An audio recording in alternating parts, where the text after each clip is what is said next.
Hello guys, good morning and welcome back to Raj Chaudhary Vlog. And I hope all of you guys are doing good. As you know, I'm in Poland and I'm always coming with the informative videos for you guys.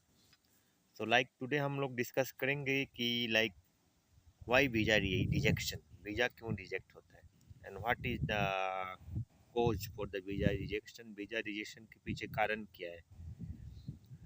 So to be honest, जैसे कि मैं आपको बताते चलूँ दोस्तों, जैसे कि कुछ भी काम करने से पहले हमको सबसे पहले उस चीज़ के लिए प्रॉपर जानकारी होना बहुत ज़रूरी है। क्योंकि लेक ऑफ इंफॉर्मेशन, जैसे बिना जानकारी के लिए आप कुछ काम करते हैं, फिर उसमें चांसेस 50-50 होता है। ठीक है, या तो तुक्का लग जाए, या तो आपका काम बन जाए, या तो आपका काम खराब हो जाए। सेम उसी एज इट इज़ इमिग्रेशन का फील्ड है, वीज़ा का फील्ड है। जैसे कि मैं लोगों को अक्सर देखता हूँ, या लोग मेरे से अक्सर सवाल जवाब भी करते हैं, कुछ कमेंट्स भी डालते हैं, कुछ मैसेज भी करते हैं। तो मैं उनको देखा हूँ, लोग एक्चुअली क्या है, जैसे कि मोस्टली जो होम कंट्री से अप्लाई कर रहे हैं, may be from India, Pakistan, और मे बी सम बांग्लादेश, जो भी है। एक्चुअली उनका मैंने मोटिव देखा है, मैंने उनका जो इंटेंशन क्या होता है, चीपर, कितना सस्ता से सस्ता मिल जाए, वो उसमें जाना चाहते हैं। ठीक है, नो मैटर वो इनका इंटेंशन है, वो उनकी मर्जी है, जिधर भी जाएं। लेकिन मेरा जो वीडियो बनाने का मकसद है, जो मेरे एक्सपीरियंस के हिसाब से मैं आपको जस्ट शेयर कर रहा हूँ, जो मैंने देखा है। तो चीपर से चीपर वर्क परमिट वो यूज़ करेंगे लेने के लिए। ठीक है, कोशिश करते हैं। उनको कोई मतलब नहीं है कि ये किस कंपनी का वर्क परमिट दे रहे हैं, नहीं दे रहे, क्योंकि उनको पता ही नहीं है किस चीज़ के बारे में, कि कंपनी भी मैटर करता है कि नहीं करता है वर्क परमिट के, जब आप वर्क परमिट लेने जाते हो। ठीक है, बहुत से बंदे इधर 100 में बेच रहे हैं, कोई 200 में बेच रहा है, कोई 800 में बेच रहा है। तो सबका अपना अपना अलग अलग रेट है, हिसाब किताब है। ठीक है दोस्तों, सबसे पहले तो वो वर्क परमिट ले लेते हैं। मैंने देखा है कि सबसे पहले वो चीप से चीप ट्राई करेंगे। कोई सीजनल भी पकड़ लेता है। मे बी आजकल लोग कुछ अवेयर हो गए हैं तो सीजनल नहीं ले रहे हैं, लेकिन मोस्टली कुछ कुछ लोग चीप के चक्कर में सीजनल भी पकड़ लेते हैं। मे बी उनको लगता है कि ये कम महीने का परमिट है, ये जल्दी मूव हो सकते हैं वो इस कंट्री में। बट दे आर रॉन्ग, उनको पता ही नहीं है कुछ भी। तो ऑल इन एवरेज अगर मैं बताऊं, तो जो वीज़ा रिजेक्शन का टोटल जो एक्चुअल कोज है, वो 90% जो इशू है आप लोगों के वजह से है, because of your proper knowledge, proper information. And 10% मैं बता सकता हूँ, मैं मान सकता हूँ 10% because of you have bad luck, some nationality issues, and whatever 10% में ये सब आ जाता है। ठीक है, तो यही सब बात है दोस्तों। जैसे कि जो मैंने देखा है, मैं जैसे उसी बात को आपके सामने शेयर कर रहा हूँ। कुछ लोग क्या करते हैं, अच्छा खासा वर्क परमिट तो ले लिया, अच्छे कंपनी का भी ले लिया, लेकिन उनको पता ही नहीं है कि वर्क परमिट के साथ आपको डॉक्यूमेंटेशन भी करना होता है, प्रॉपर डॉक्यूमेंटेशन। 50% आपका वर्क परमिट मैटर करता है, एंड 50% आपका प्रॉपर फाइलिंग वर्क। तो अच्छे बंदे से फाइलिंग कराएं, खुद से रिस्क ना लें। अगर आपको खुद नहीं पता है तो इसमें रिस्क लेने की कोशिश ना करें, because this is one time chance. अगर आपने फाइल अपॉइंटमेंट के बाद आपने फाइल जमा कर दी और एक बार आपको रिजेक्शन आ गया, तो there are very few chances, बहुत ही कम चांसेस है कि दोबारा अपील में आपको वीज़ा दोबारा से ग्रांट हो जाए।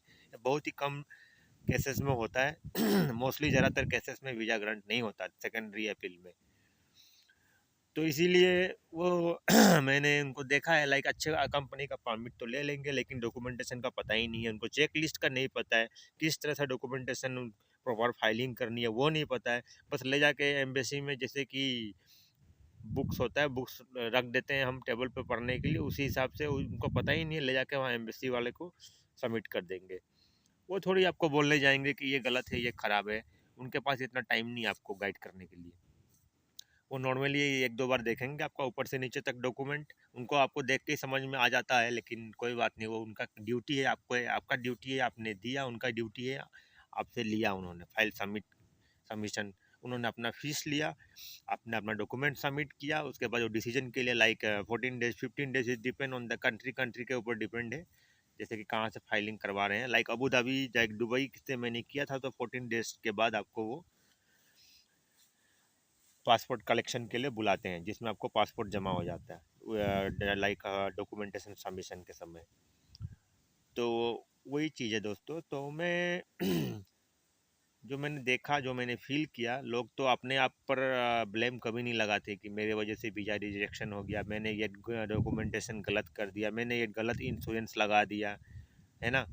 मैंने ये चीज़ प्रॉपर असेंबल नहीं किया डॉक्यूमेंट्स को, लाइक लाइक प्रॉपर जो चेकलिस्ट के हिसाब से उसमें प्रॉपर डॉक्यूमेंटेशन आपको फाइल में रख के ले जाना होता है, वो मैंने नहीं किया। ठीक है, वीज़ा एप्लीकेशन मैंने गलत भर दिया। तो बहुत सारी चीज़ है जो लोग अपने ऊपर ब्लेम नहीं डालते, लोग ज़्यादा ही ओवर स्मार्ट बन जाते हैं। आप अगर लोगों को एक चीज़ बताओ तो लोग उससे मतलब 4 कदम आगे की सोचने लगते हैं। तो भाई मेरे, ये इमिग्रेशन का फील्ड है, ठीक है? ये आपके घर की खेती नहीं है कि आप आपके मर्ज़ी से काम यहाँ पे चलेगा।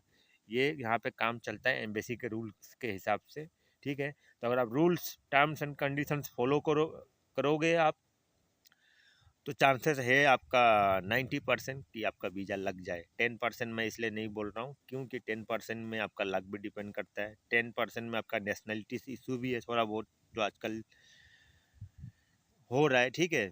Nationalities issues, I mean to say कि जैसे कि लोग आते हैं यहाँ पे, यहाँ से आने के बाद तुरंत मूव आउट हो जाते हैं। तो इस तरह का रिकॉर्ड एम्बेसी के पास रहता है कि किस कंट्री के लोग ज़्यादा इस टाइप का काम कर रहे हैं।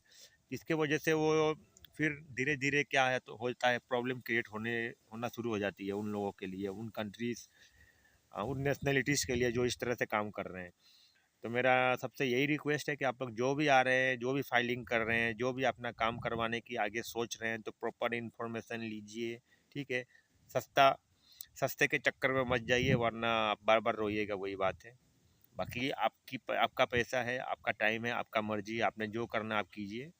क्योंकि मेरा जो एक्सपीरियंस था मैं जस्ट आपसे वही शेयर कर रहा हूँ। मैं किसी को कोई रेफर नहीं कर रहा हूँ, मैं किसी का प्रमोशन नहीं कर रहा हूँ यहाँ पे, लेकिन जो रियलिटी है मैं आपको वो बता रहा हूँ। तो आई होप आपको ये वीडियो पसंद आया होगा, and kindly share and subscribe my channel if you are new here, and stay tuned to my channel for such type of information and updates from the Poland.